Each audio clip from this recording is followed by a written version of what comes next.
22వ ward corporator మూర్తి యాదవ్పై విరుచుకుపడ్డ కూటమి నాయకులు. గత 4 ఏళ్లుగా ఎటూ తేలకుండా ఉన్న బీఆర్టీఎస్ బాధితుల గోడు పట్టించుకొని కార్పొరేటర్ మూర్తి యాదవ్ స్థానిక ఎమ్మెల్యే గంటా శ్రీనివాసరావు చొరవ కారణంగా స్థానిక 98వ వార్డు కార్పొరేటర్ పివి నరసింహం కృషితో ఫలించిందని రోడ్డు విస్తరణలో ఇల్లు కోల్పోయిన బాధితుల కుటుంబాలన్నీ సంబరపడుతుంటే అది చూడలేని 22వ వార్డు కార్పొరేటర్ మూర్తి యాదవ్ బాధితులంతా ఆక్రమణదారులంటూ పత్రులకెక్కడం అతని అపరిపక్వతకు పరాకాష్ట అని కూటమి నాయకులు విమర్శించారు. మంగళవారం సాయంత్రం సింహాచలంలో కూటమి నాయకులు నిర్వహించిన పత్రికా సమావేశంలో పాల్గొని పలువురు ప్రసంగించారు. ఈ సమావేశంలో 98వ వార్డు కార్పొరేటర్ పిసిని వరహ నరసింహంతో పాటు వార్డు అధ్యక్షుడు పంచదర్ల శ్రీనివాస్, బీజేపీ నాయకులు వేమూరి మహేష్, రచ్చ ఆనందవర్మ, జనసేన నాయకులు పాల్గొన్నారు. ముందుగా పత్రికా సోదరులందరికీ నమస్కారాలు తెలియజేసుకుంటున్నాను. ఏదైతే నిన్న విశాఖపట్నంలో 22వ వార్డు కార్పొరేటర్ పీతల మూర్తి యాదవ్ ఎటువంటి నిజం లేకుండా ఎటువంటి ఆయన చెప్పిన దాంట్లో ఉన్నటువంటి వాస్తవాలకి వ్యతిరేకంగా మరి అన్ని అబద్ధాలు చెప్తూ ఏదైతే సింహాచలం గోశాల నుండి పాతడివరం వరకు ఉన్నటువంటి 282 మంది ఏదైతే బీఆర్టీఎస్లో ఇళ్లను కోల్పోతున్నారో ఆ బాధితులకి మరి గత ప్రభుత్వంలో ఎన్నో ఏళ్లుగా టీడీఆర్లు ఇవ్వకుండా మరి ఎబియన్స్ లో పెట్టేసి మరి వాళ్ళని మోసం చేసింది. దాన్ని ఈ ప్రభుత్వం ఈ యొక్క ఏదైతే ఎబియన్స్ నుండి ఉందో వాళ్ళందరికీ న్యాయం చేస్తూ మాట ఇచ్చిన ప్రకారం మరి గత ఎన్నికల్లో గంటా శ్రీనివాసరావు గారు, అలాగే నారా చంద్రబాబు నాయుడు గారు, ఇక్కడ ఉన్నటువంటి తెలుగుదేశం పార్టీ నాయకులు, కూటమి నాయకులు అందరూ కలిపి ఈ కూటమి ప్రభుత్వంలో ఎంతో కష్టపడి మరి 1466 అనే జీవోని మరి 2 ఏళ్లు పోరాటం ఫలితంగా మరి ఈరోజు మరి గంటా శ్రీనివాసరావు గారు, నారాయణ గారు, అలాగే కూటమి పెద్దలందరి ఆశీస్సులతో మరి మంచి జీవో మరి ఇక్కడికి మరి సింహాచల ప్రజలందరికీ అందించడం జరిగింది. ఈ పీతల మూర్తి యాదవ్ అనేవాడు అన్ని పచ్చి అబద్దాలు, ఒక్క దాంట్లో కూడా నిజం లేదు. ఎందుకు ఈ మాట చెప్తున్నానంటే ఇతను ఏ విషయంలోనూ కూడా క్లారిటీ లేదు. గతంలో ఏమొచ్చి ఈ టీడీఆర్లు వీళ్ళు ఆక్రమణదారులు అంటాడు. ముందు ఆయనకి ఒకటే క్లారిటీ ఇస్తున్నాను. ఆక్రమణదారులు అనే మాట నువ్వు గాని వెనక్కి తీసుకోకపోతే మరి ఇక్కడ ఉన్నటువంటి సింహాచలం ప్రజలు బీఆర్టీఎస్ బాధితులే కాకుండా ఏదైతే పంచగ్రామాల ప్రజలు కూడా నీకు దేహశుద్ధి చేస్తారని చెప్పేసి హెచ్చరిస్తున్నాను. 3 భూసేకరణ చట్టం ప్రకారం ఏదైతే అక్కడ ఉన్నటువంటి తాత ముత్తాతల దగ్గర నుండి నివాసం ఉంటారో వాళ్ళ భూములను ప్రభుత్వం అభివృద్ధి చేయడం కోసం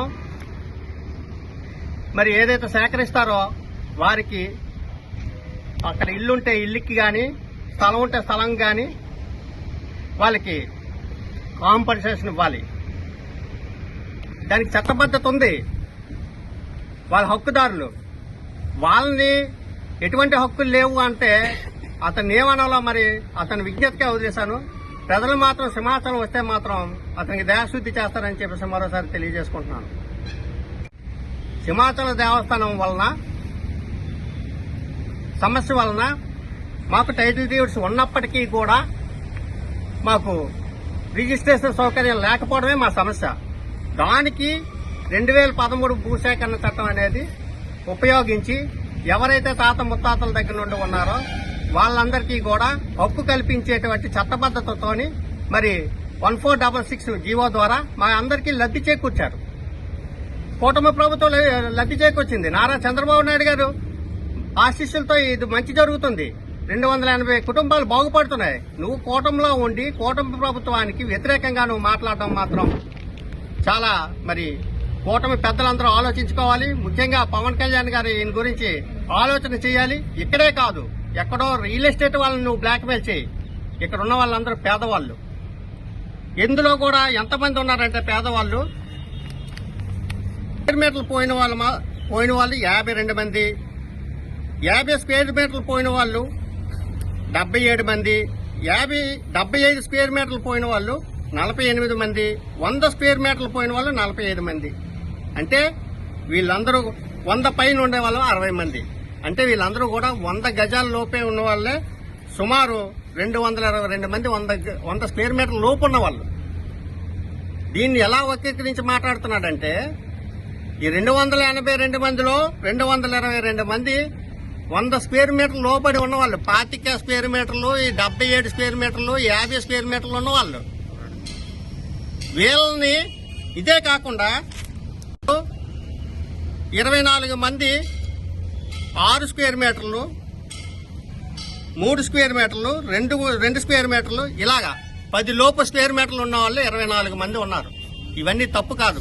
ఆయన డేటా చెక్ చేసుకుంటే ఆయనకు అర్థమవుతుంది ఎంతమంది పేదవాళ్ళు పొట్టకొడుతున్నావో.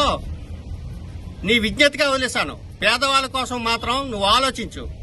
లేని పక్షంలో మాత్రం సింహాచలం వస్తే మాత్రం ఈ డాక్యుమెంట్స్ ఎప్పటి నుండి ఉన్నాయి? 1955, 1961, 1977, 1988. అంటే మాకు 1996లోనే రిజిస్ట్రేషన్ సాగింది కాబట్టి మాకు హక్కులు లేవనేది ఒకటి ఆయన వాదన. 1996కు ముందు మాకు రిజిస్ట్రేషన్లు అయ్యాయి. మా భూములు ఉన్నాయి, జిరాయితీ భూములు ఉన్నాయి, గ్రామ కట్టాలు ఉన్నాయి, మల్టిపుల్ ల్యాండ్స్ ఉన్నాయి. ఇక్కడ నువ్వెవడవయ్యా నాకు ఇక్కడ చెప్పడానికి, ఇక్కడికి వచ్చి మా భూముల సంగతి చెప్పడానికి నీకు ఏ హక్కు ఉంది? నీ తాత ఇక్కడ పుట్టాడా? నీ తండ్రి ఇక్కడ పుట్టాడా? నువ్వు ఇక్కడ నివసించావా? మరి ఇలాంటివి కానీ మాడుకోకపోతే మరి తీవ్రంగా ప్రజల ఆగ్రహావేశాలు గురికాక తప్పదని చెప్పేసి తెలియజేసుకుంటున్నాను. అసెస్మెంట్లోనూ తక్కువ ఉంది, వీళ్ళకి ఎక్కువ టీడీఆర్ ఇచ్చారంట పాపం. ఏమయ్యా, ఈవీఎంసీ అధికారులు అక్కడ ఉన్నటువంటి అధికారులు తెలివి తక్కువ వాళ్ళు కాదు. నువ్వే మేధావని ఊహించుకోక. అక్కడ ఉన్నవాళ్ళు ప్రతి వారికి కూడా జవాబీదారులు. వాళ్ళు చట్టానికి అనుగుణంగానే పనిచేస్తారు. అసెస్మెంట్ 100 గజాల్లో 50 గజాలు ఇల్లు కట్టుకుంటాడు. మిగతా వెనకాల స్థలం ఉండదండి. ఆ స్థలాన్ని అసెస్మెంట్ బట్టి నువ్వు లెక్కేస్తావా? నువ్వు దానికి సర్వేర్ ఉంటాడు, సర్వే రిపోర్ట్లు ఉంటాయి, సర్వేర్ స్కెచ్ రాస్తాడు.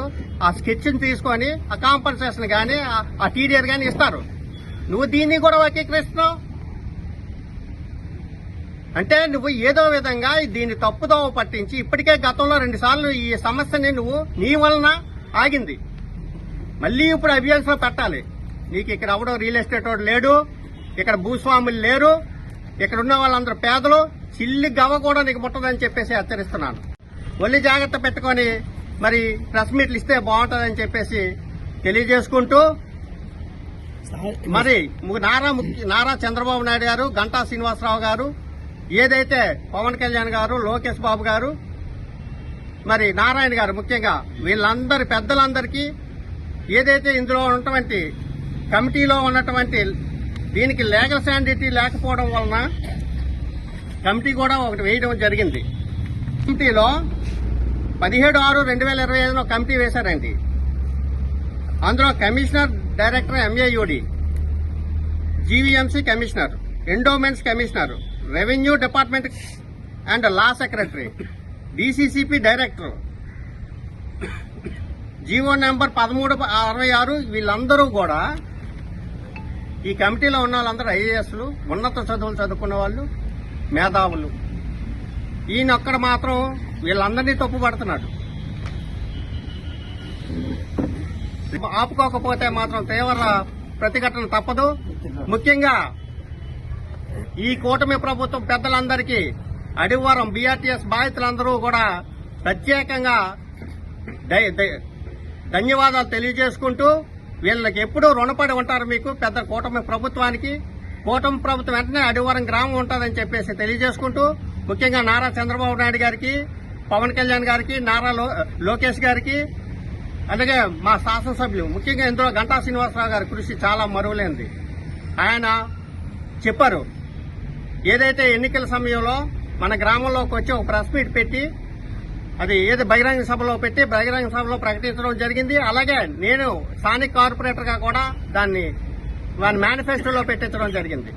ఆ మేనిఫెస్టోలో పెట్టి వీళ్ళు అన్న మాట ప్రకారం ఏదైతే 282 కుటుంబాలకి పీడీఆర్లు ఇప్పిస్తానని చెప్పేసి ఏబిఎన్స్ నుంచి రిలీజ్ చేస్తానని చెప్పేసి మంచి జీవోని అందించినటువంటి గంటా శ్రీనివాసరావు గారికి మొత్తం అడివరం గ్రామ ప్రజలందరి తరఫున ధన్యవాదాలు తెలియజేసుకుంటూ వాళ్ళు ఎప్పుడు మీ వెంటే ఉంటారని చెప్పేసి నేను మాటిస్తున్నాను.